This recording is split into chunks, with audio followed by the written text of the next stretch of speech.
Konon, jika bisa menemukan motor bekas dan meletakkannya di atas pipa T, perhatikan area yang ditandai. Sambil itu, gunakan alat pemotong untuk memotong bagian berlebih dari area yang ditandai. Maka motor bisa terkunci rapat. Segera setelah itu, lakukan melubangi sisi. Kemudian, masukkan kabel motor ke dalamnya.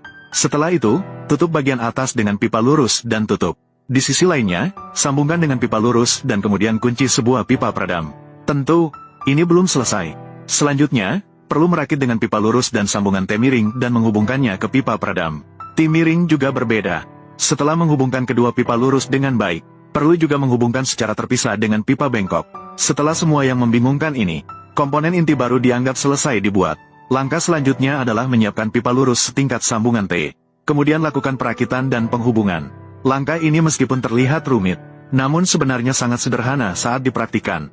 Cukup perhatikan video dengan seksama, dan miliki cukup kesabaran serta ketelitian, maka bisa menyelesaikannya dengan mudah.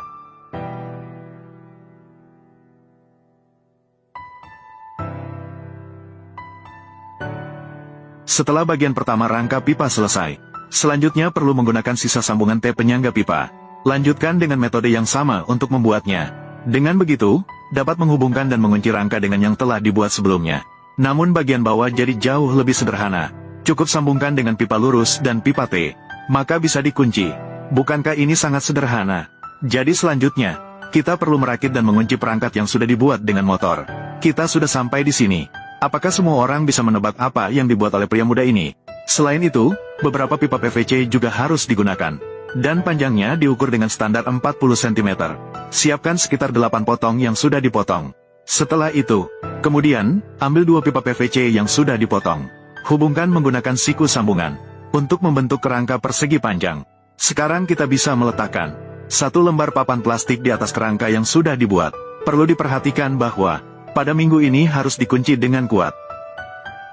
Setelah semuanya terpasang dengan metode ini, kita dapat menghubungkan kerangka yang sudah dibuat dengan perangkat motor. Untuk menyatukannya, saat beroperasi, perhatikan detail dalam video. Terakhir, hanya perlu menyambungkan 1 konektor sumber daya di ujung kabel motor. Maka proses pembuatan keseluruhan sudah selesai. Jadi setelah melihat ini, semua orang seharusnya bisa melihat apa yang dibuat oleh pria muda itu, bukan?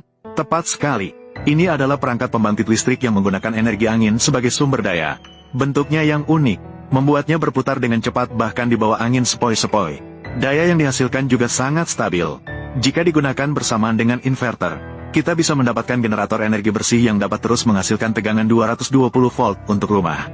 Daya yang dihasilkan bahkan dapat menggerakkan